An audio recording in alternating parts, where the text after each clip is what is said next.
Good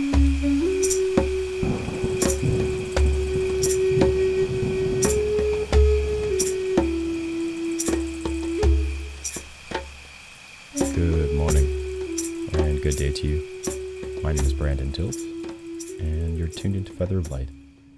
This is a podcast where I like to bring in topics related to mental health, sometimes drawing from my personal experiences, and other times just speaking to broader philosophical topics that I would say relate to mental health. And at times this bridges into spirituality, of course, but I try to root most of what I share in, I won't say science, but like factual information, referring to authors or books or quotes, or I would say material that really anchors that.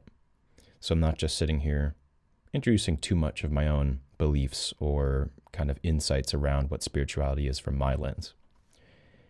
But you will get a little bit of that. So before we dive in, just want to refer back to my previous podcast episode as kind of like a reference point. So my last episode, I was talking a bit about this concept of there being these types of coaches. So men's coaches who are male, of course, but they focus on working with women. And there's this predatory element that doesn't even always consciously play out. Sometimes it's more of an unconscious thing. So, I mean, there's clearly a variation there. There's still males out there that do prey on women intentionally, but there's also this subsect where there's these men that go out there with the, I would say, good intentions, more or less, and there's just some unhealed wound, some unintegrated shadow. They say in this post, it kind of relates to the mother wound, but let's just say it could be any of these things, any different types of wounds. But there's this tendency to draw in women and work with them in a way that doesn't sound like it's healthy. It's that's just my kind of judgment or opinion of it, and that post would reflect that as well. It sounds like it's more predatory. It's kind of manipulative, and I just want to contrast that to where there are people that actually have that training to work with women in healing certain wounding, whether it's relating to sexual wounding, sexual abuse, whether it's just relating to womb trauma. However, this post more so speaks to how men, just based on their experiences, just based on their expression of their sexual identity, and who they are on a deeper biological level, wouldn't have the capacity to work directly with that type of trauma as much as they have an indirect role, maybe an after kind of integration type role. And I've been trying to explore this topic from a lot of different angles. Looking at, all right, well, what about masseuses, right? Physical practitioners, people that facilitate hands-on releases through somatic releases or breath work, or, counselors that are actually specialized in this topic. And I think it does ultimately come down to the person's personal ethic, like their perspective on what they feel is their role to engage with that unique client, with that specific person, in this case a woman, or what is essentially beyond their scope of practice, or what is something that they're not capable of doing, and they can humble themselves and then refer this person out. And that's just more of a review of what I focused on in the last podcast episode.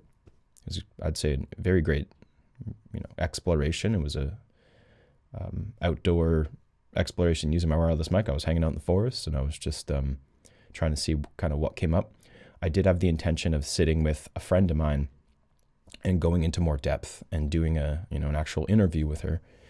And she went off on her travels. She's got retreats to run. Yeah, she's a busy person, so we're going to do that when she gets back. But for the time being, I feel like there is still an extension of this topic that was mentioned in the comment section of the Instagram post, which I kind of didn't really touch on in the first episode. So this is the topic of predatory shamans. So trigger warning, straight up.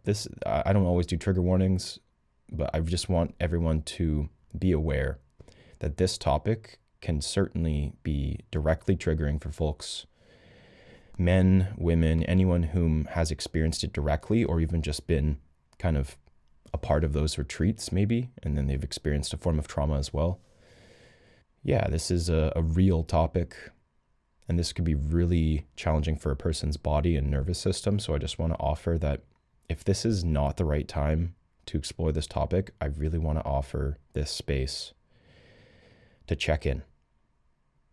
Maybe slow down, and if you're noticing that you want to engage with this topic and your nervous system isn't quite there, maybe it's a good point to just pause and pick this up another time, or maybe just go for a walk or meditate, or maybe a little bit of yoga, something that can help you ground. But really want you to, whomever is listening, I want you to continuously check in with your nervous system. If you do the parts work, check in and see what kind of parts come in. Just noticing how the body responds to some of these topics, because I'm going to approach it from the harm reduction lens. And at the same time, there's just some factual information here that is just really, I would say, it creates a lot of uneasiness in the body. It can be challenging to even talk about. So I have to, check in with my own parts at times, and I might at certain points of the podcast, but I felt like this is a very necessary extension of that first topic of there being predatory coaches out there as a subset of the population of overall coaches that do good work and are ethical. But then there's just the dark side of that. And same goes with shamans. There's so many out there that practice with integrity and have that training and speak to those traditions and embody those traditions. And there's just a subsect of that, there's the shadow of that, what they call Brujos, and I'll define that in a little bit, and how those can be traditional shamans, or those can be shamans, what I would call kind of, not necessarily shamans, but like medicine keepers, facilitators that don't have the traditional training as well, and more subscribe to the sort of underlying agenda of power. So anyway, let's dive in. I have a couple books here that I think are going to be incredible. They are incredible resources, but I'm going to reference them to try to anchor some of this conversation in factual information, researched information, perspectives other than my own, right? I guess I'll just be really serious here, I got introduced to ayahuasca not through a shaman, of course. It's just through learning about it from Gabor Mate. Gabor Mate had a podcast with, I don't know who exactly. Could have been Tim Ferriss, I'm not sure. But he did a podcast interview a long time ago. And must have been about 4 or 5 years ago I listened to this podcast, and I was very surprised to hear about this idea that there's these shamans out here that hurt people. And, sexual abuse seems to be one of the more common ways that shamans exploit people, women in particular, for the most part. And it kind of shook me to my core. I was really not ready to really receive that. It triggered a lot of my own parts. It triggered a lot of my own fears. I was like, oh my God, so ayahuasca, scary enough to just go and do this thing out in the jungle or somewhere else. And now you have to kind of look out for where these shamans might not be actually helping people. They're hurting people. So that freaked me out. And I spent a long time sitting with that fear and trying to unpack it and trying to figure it out. And another thing that kind of added to that level of concern, let's say, was I went to an integration circle, something like a year later, year after listening to that podcast. And there was a man there. I don't remember who he was. I just remember kind of his general demeanor and kind of what he looked like, more or less, spiritual seeker. Comes to the integration circle and basically is raising the alarm. He's like, hey, just so all of you are aware, there are these people out there and they're taking advantage of people, and they're shamans. They're posing as healers, and they're among these retreats. And I was there. I was at a retreat, and this happened. And he was really sharing about his experience in a way I could tell it was very disturbed. He was very disturbed from having been kind of like a witnesser, like a witness in a way. There's like a bystander. I forget what the word is, but it's kind of like survival guilt or something, like, like something along those lines of where he's there, but he didn't feel like he had the ability to really intervene and make a difference or stop this person. So, I think that's a very common thing for men is feeling like we want to save people, but we're in situations where we can't save people. And that's a form of complex trauma, just to bring awareness to that. So anyway, he shared about this. It actually triggered people in the room, in the space, right? They had to literally leave the room. And that was honestly very troubling to witness as well. But, there's a couple women that just ran out of the room. And I was just like, whoa, this is fucking real. This is important. This feels very important and also very delicate. So checking with everyone's nervous systems right now. Here, I'd actually like to offer a parts work check-in. So based on what I've shared, I think it's most likely, male or female, that some of your parts have probably come into play and activated parts of the body.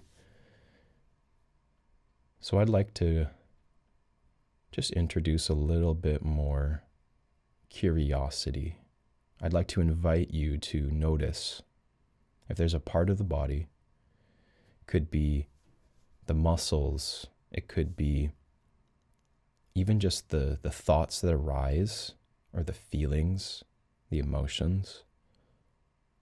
Just noticing what's coming up in this moment, and if there's a protector part present, just turning towards that part and checking in, seeing what it is they might want to share with you, or if there's something that they're requesting, if there's something they need from you.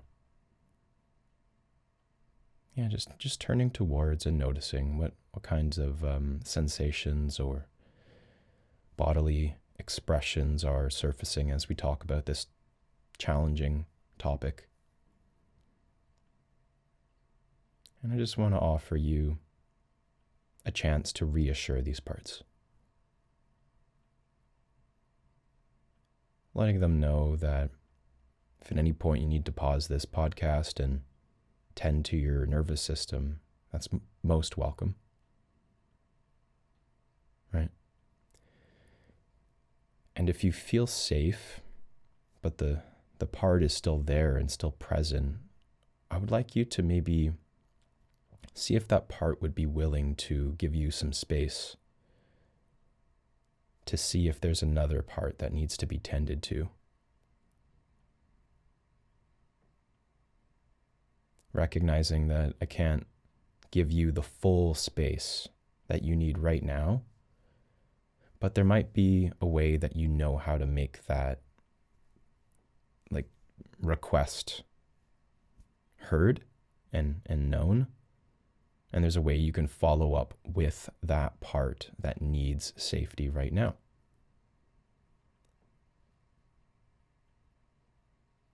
But I'd like you to turn towards any of these parts and just offer them that reassurance, whether it's a protector, whether it's a more vulnerable part. And just say, hey, I'm here. We got this. We can hold this in the body in a safe and loving way and turn towards it with a little bit of curiosity. And if there's maybe an intention for why you feel called to connect to this topic and listen and learn about this topic, maybe offering that as a way to help reassure the protector part. Tell it, hey, I want to be a good leader in my body, in my mind, in my community. I want to learn what it takes to create harmony and safety for myself and others. This could be part of this reassurance. And would you be willing to give me the space to sit with some of these emotions and to go a little bit deeper as much as is safe? And with that permission, I can learn to become a better leader, a more integrated leader, a more compassionate and loving leader. and see what the protector part says. In this case, it might give you that permission, it might not. Just respecting how that part feels in this moment. And if you can notice the body softening, and you've been given that space, I would like you to notice if there's any other parts that need to be tended to in this moment. And if you could continue to do so while I continue the podcast, or if you can promise them, we're going to check in after this podcast. We're going to do a more thorough self-check-in.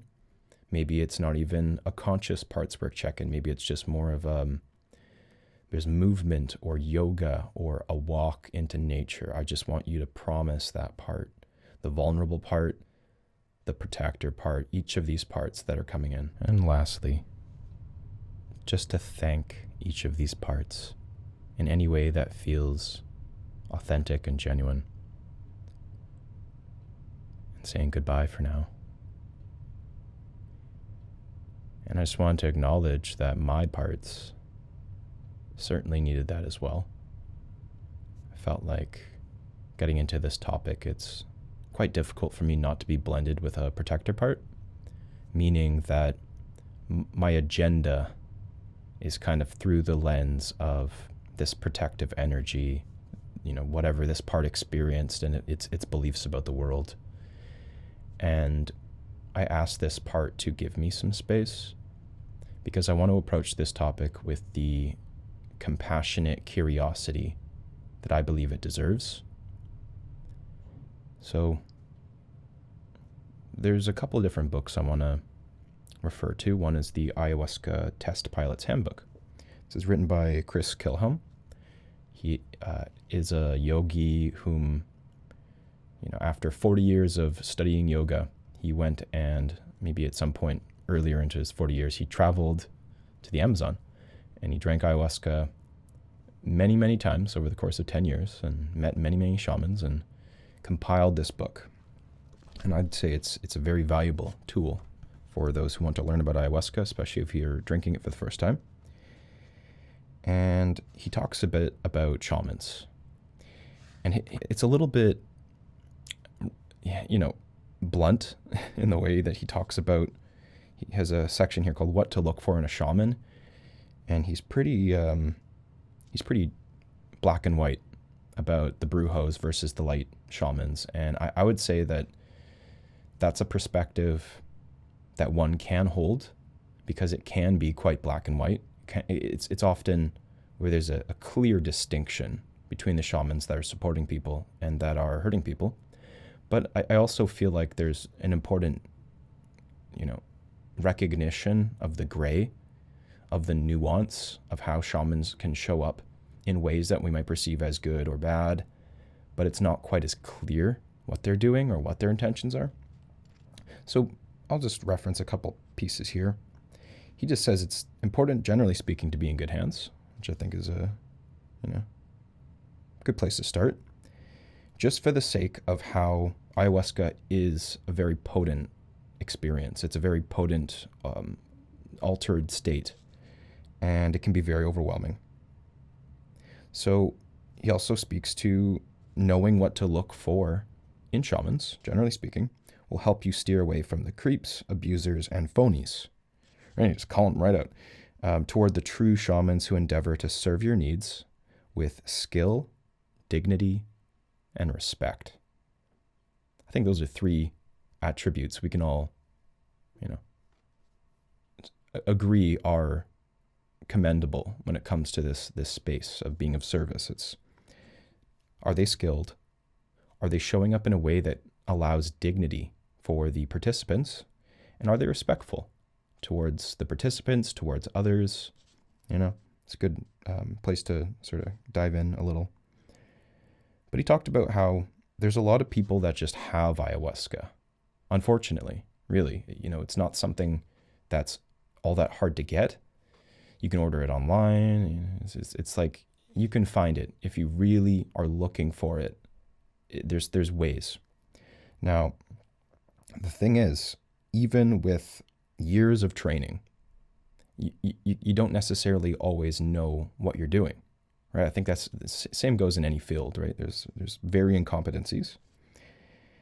And then there's also a lot of folks whom have dranken ayahuasca, let's just say enough times, and then they kind of self-identify as being a shaman or having the skills required to facilitate these experiences.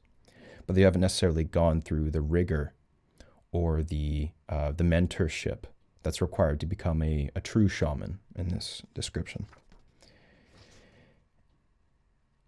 If you're going to ayahuasca, do it with someone who is highly trained. Just because someone has drank the brew many times does not in any way qualify them to lead a ceremony, any more than someone who's watched a number of medical dramas is capable of performing open heart surgery. I think that's a great metaphor. This is what Chris Kilham kind of contrasts. Like, just because you've witnessed this experience of drinking medicine and even just engaging with that plant spirit realm, and it kind of, you're viewing the experience from the outside in, you're not necessarily anywhere near the level of skill of an open heart surgeon in this, parallel, whom has gone through so much training and so much supervision and has refined those skills and knows what they're doing when it comes to cutting those nerves and what muscle groups, whatever. It's like, you know what to do and what not to do. So they talk about this designation of maestro, which is given by the teacher. So they're presented with certain titles upon, graduation, right? In a way, they're presented with certain titles. So it's also under the tutelage of another maestro. So it seems like it is very important, in many cases, that those traditions are passed down by a skilled shaman, a trained shaman, a lineage keeper, someone who has indigenous ancestry, most likely, almost in every case. And it feels as though there is some wiggle room in terms of what are called mestizo shamans. They're half European lineage, they're half indigenous. Or there's Maestro Hamilton Souther, who's a fully trained, I'd say an expert in shamanism, and he is not indigenous, right? He is fully Caucasian, but he went through 20, 30 years of training, right? And he did so under the tutelage of I don't know exactly what type of shaman, but a fully indigenous shaman. And, it just felt as though he did it in a way that he still went through the proper channels of learning about the medicine, of learning about the skills, of acquiring the facilitation abilities, and, also confronting his own demons. So that's another aspect of this I want to speak to. But before I do, I feel he kind of just, he being Chris Kilham, he mentions this one chapter, staying away from the creeps, right? Sadly, the ayahuasca landscape has its share of creeps. So any popular sector of pursuit will attract unsavory individuals. He's speaking to how in religious worlds, there's always going to be these folks that kind of just sneak in there and have their agenda, and they're not necessarily looking out for people. They're not trying to be of service. They're just trying to take advantage of people in some kind of way. And he speaks to his example of meeting certain shamans that kind of just have this vibe. I mean, you can't always assess a shaman based on meeting them, whether they're a good or a bad person. But he said, like, generally speaking, you get this vibe from these what are called brujos. They've got a certain type of energy where you can kind of tell. And he says, just because someone shakes a rattle doesn't mean they're okay. It's there's no absolute sure way to know a creep when you encounter one unless you've observed some bad behavior. But pay attention to how you feel. If a shaman makes you feel uneasy, or if it seems there's something wrong, let that sense guide you. Your intuition may save you from a bad or harmful experience. So, just going with your intuition, going with your gut, sounds like that goes a long way. So, and if someone tells you about a shaman being unsavory, pay attention. Many people are drinking ayahuasca now, so there's a lot of valuable feedback available. The very fine, talented shamans who are in this for the right reasons are becoming ever better known. So the ones who are in it for the wrong reasons can only keep a lid on their misdeeds for so long. Yeah, so I mean, just the resources that we have available, like TripAdvisor is it's a platform where you can look up ayahuasca retreats, and that can be a helpful way to start beginning to screen for, all right, what are the retreats that seem more reputable? And also just through word of mouth, is there, rumors about someone? And if there are, kind of like sitting with those in your own perspective. And generally speaking, maybe it's not as straightforward as like that is the sole indicator of a brujo, but at the same time, sit with that, with your intuition. Does this feel like a situation where it's worth that gamble or that risk? Another thing he speaks to, which I think is very valuable, is that you can ask shamans questions. It's important that you're actually feeling safe to just ask them about like who they are, their history of training, what kind of protocol they suggest. If you have that ability, maybe in some retreat centers where there's a lot of people and not everyone gets the chance to talk with the shaman, maybe it's not the proper channel, but just recognizing that you can really just talk with them, and it's not like you should feel like you shouldn't be asking these questions. Like, it should be, there should be an openness. I really feel like that's what it comes down to, is if there's more of an openness to talk with you about who they are. And it's just like their personality in general, that might, in a way, just be an indicator as to whether they're, what their history has been like dealing with people, or, what's their level of friendliness. I mean, I guess there's an kind of level of nuance to this as well. They speak to this a lot in this other book I have, Singing to the Plants. There's different personalities of shamans. Not every shaman's going to be as sociable. And especially if you look to the traditional shamans in different parts of the world, not all of them are going to speak English. And many times they might not want to talk with guests. However, I would like to say that if they're in that professional role, especially in a retreat that's engaging with foreigners, kind of hospitable in some shape or form, and open about their experiences, maybe even proud of how they've showed up over the years and the training that they've done, and not necessarily speaking to specifics of the maestros they've sat with, but maybe they're really quite honored to share their history that they've earned, that they've upheld these traditions, that they've kept to a certain standard of integrity. And yeah, I would say that kind of speaks to some of the attributes of what are very likely a shaman who has integrity and is able to create that safety. So just looking at the book a little more, see if there's anything more I kind of missed. Yeah, we are all responsible for keeping the ayahuasca scene on higher ground.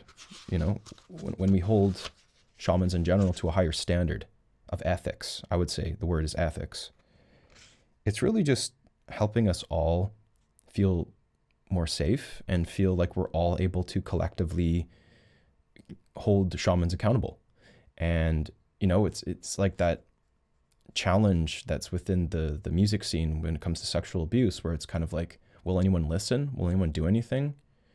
And I'd like to think that people are listening and people are capable of, speaking up and having that message be received, and that goes somewhere. That creates some sort of initiative or overall informs the community. So I feel like he's speaking to that.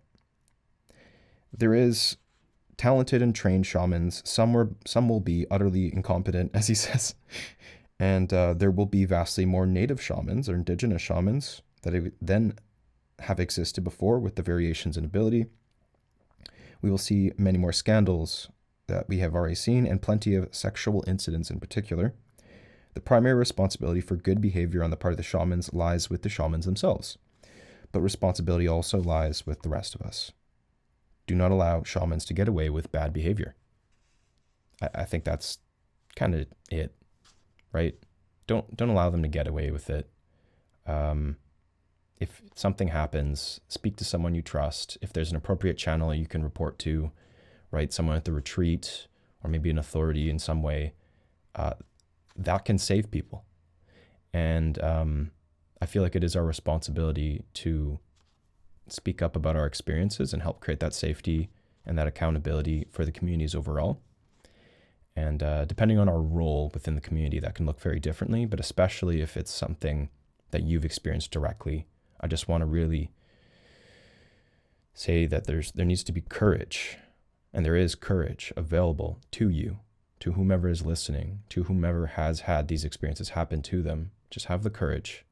Recognize that if you can have that strength and you can speak up about what has happened to you, it's ultimately for the betterment of everybody. It's for the betterment of the community, ideally even for the shaman or whomever whom is out of integrity. We're able to help hold them accountable so that they can go to a place of being back in integrity, maybe go get additional training if they need it, or maybe shamanism isn't necessarily for them.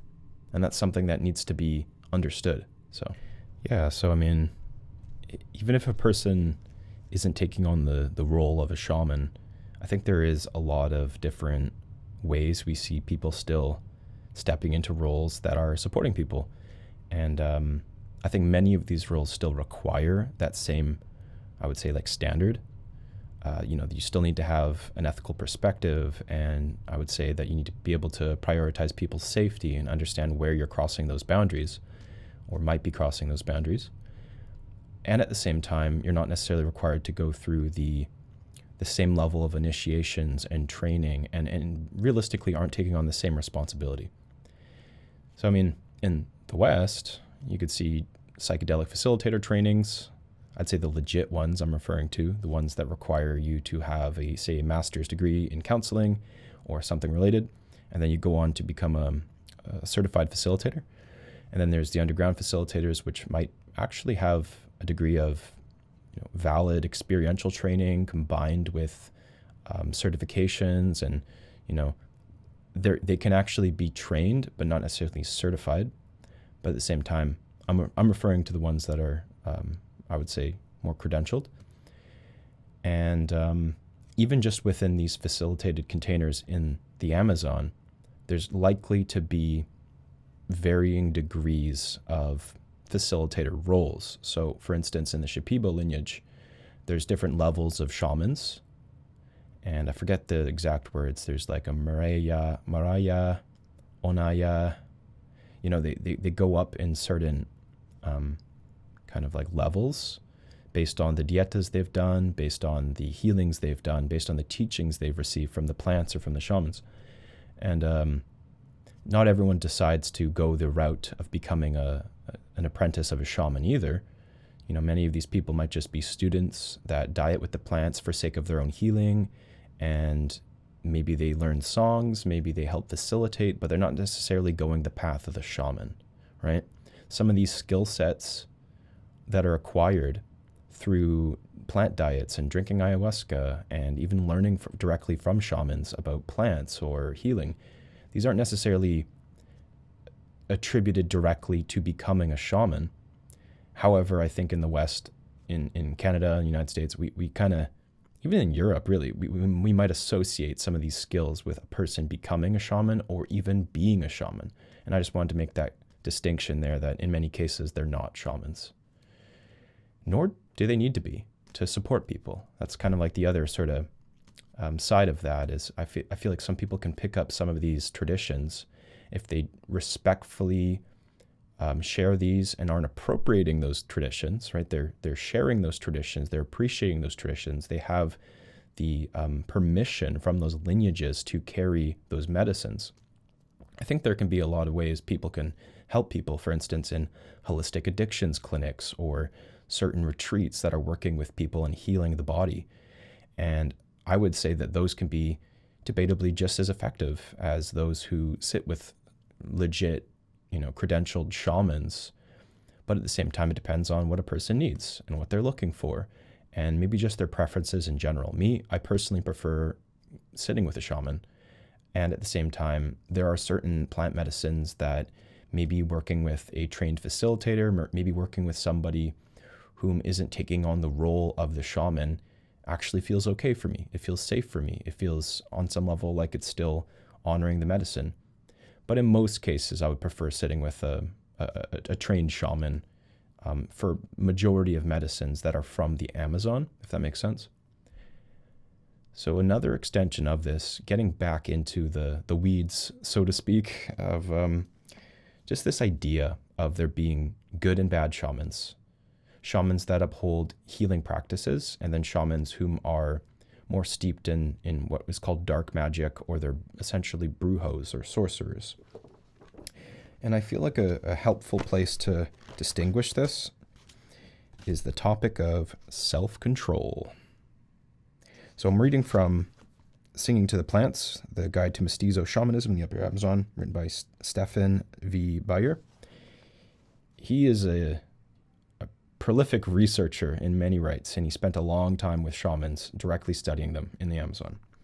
He knows what he's talking about. Just, if you've read this book or if you know of this book, it's quite elaborate and very respectful to the indigenous traditions as well. He's not just a Westerner coming in and, kind of treating all these traditions like there's something that needs to be studied and analyzed. He really upholds and embodies those teachings, I'd say, quite respectfully. So, quote, "There's a theme woven through the shamanisms of the Upper Amazon, that human beings in general, and shamans in particular, have powerful urges to harm other humans. The difference between a healer and a sorcerer is that the former is able to bring these urges under control, the healer, while the latter, the brujos or the shamans who are darker, they either cannot or does not want to.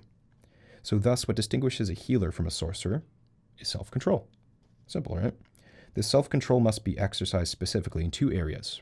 First, in keeping to la dieta, the restricted diet, and second, in resisting the urge to use what are called these magical darts, virotes, that are acquired at initiation or for frivolous or selfish purposes. So they can actually be used, let's just call them these abilities.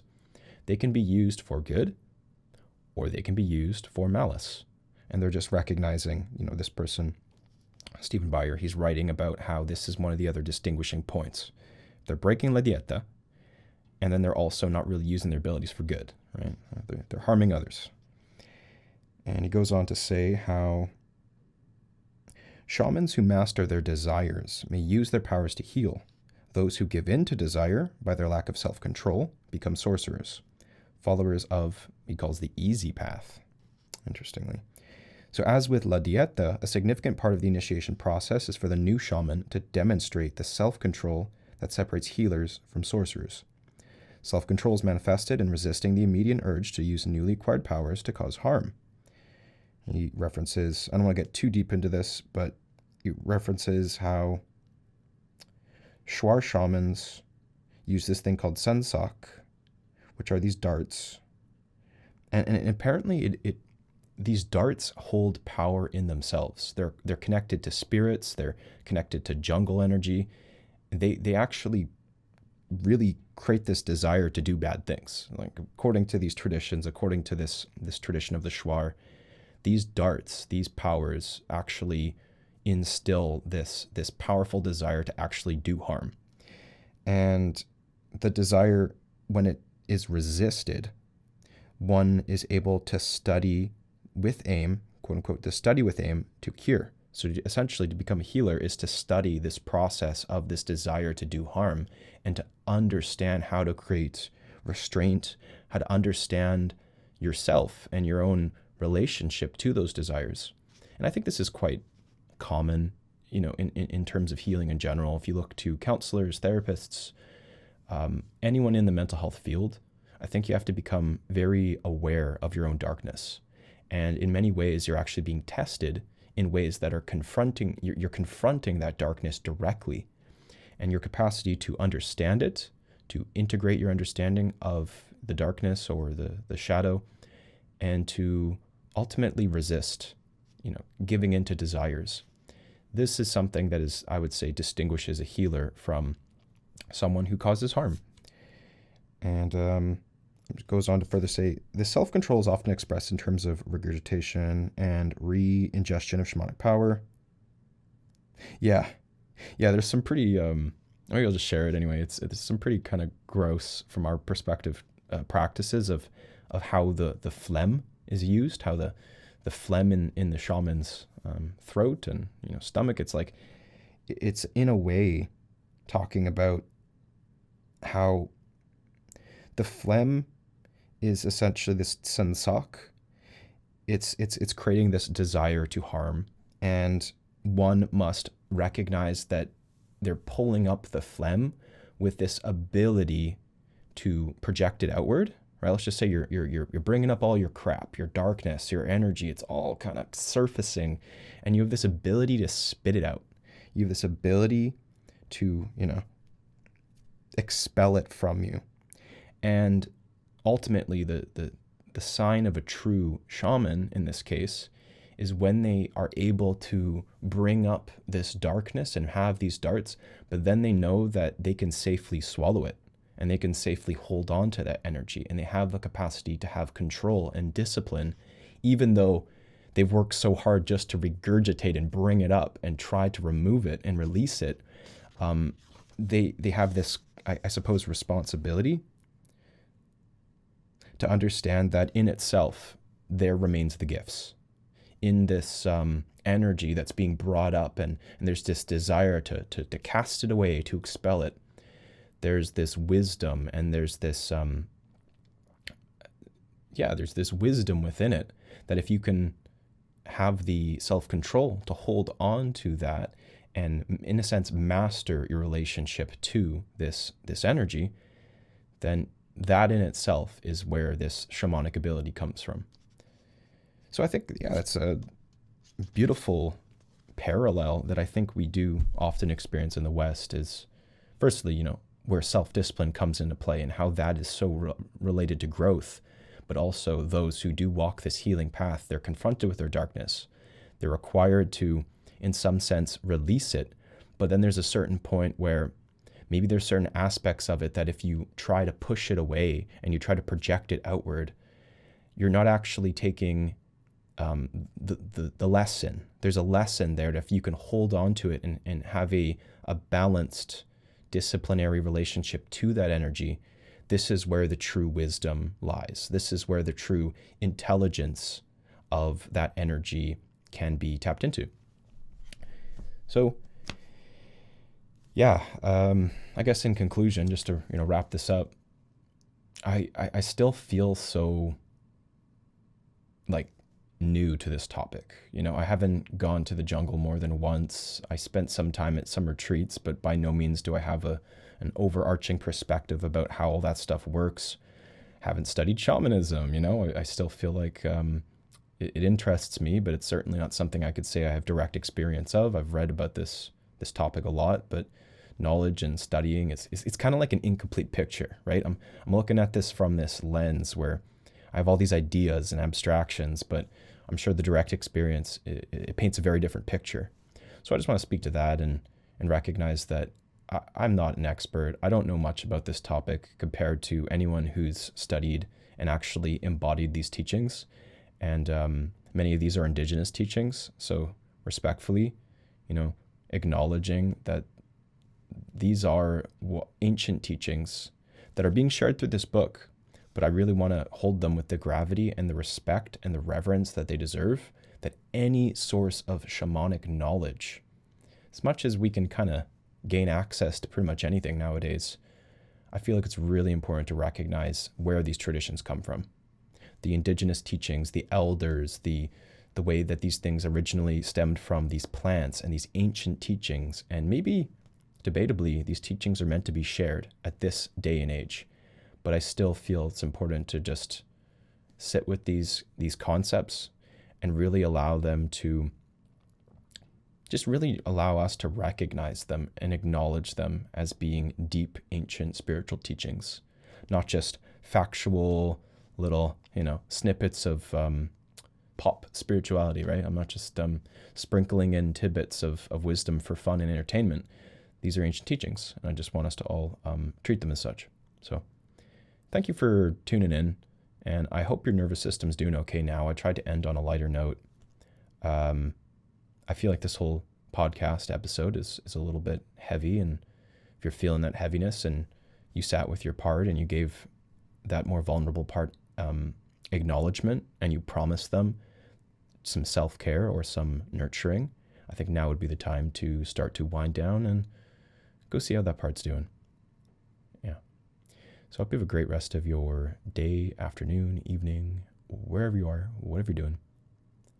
And I hope maybe you feel called to leave me a review. If you like to comment and, just sort of speak your truth, speak something, add to this conversation, I would love that. I would appreciate that a lot. Otherwise, have a great rest of your day. Take care. Bye. I need more guests. So if you feel like you'd be a good guest, reach out. And if you're interested in working with me one-on-one, please reach out over Instagram, Facebook, or through my email, featheroflightcounseling@outlook.com. I have available slots for counseling. Additionally, I have parts workshops that I'm running each week. So Saturdays at 10 a.m. we'll be meeting this week and each week following, where we can bring in discussions around parts. You can share about things that you're noticing about your parts, and I will offer some education around working with your parts. So thank you so much. Have a great rest of your afternoon. Take care. Bye.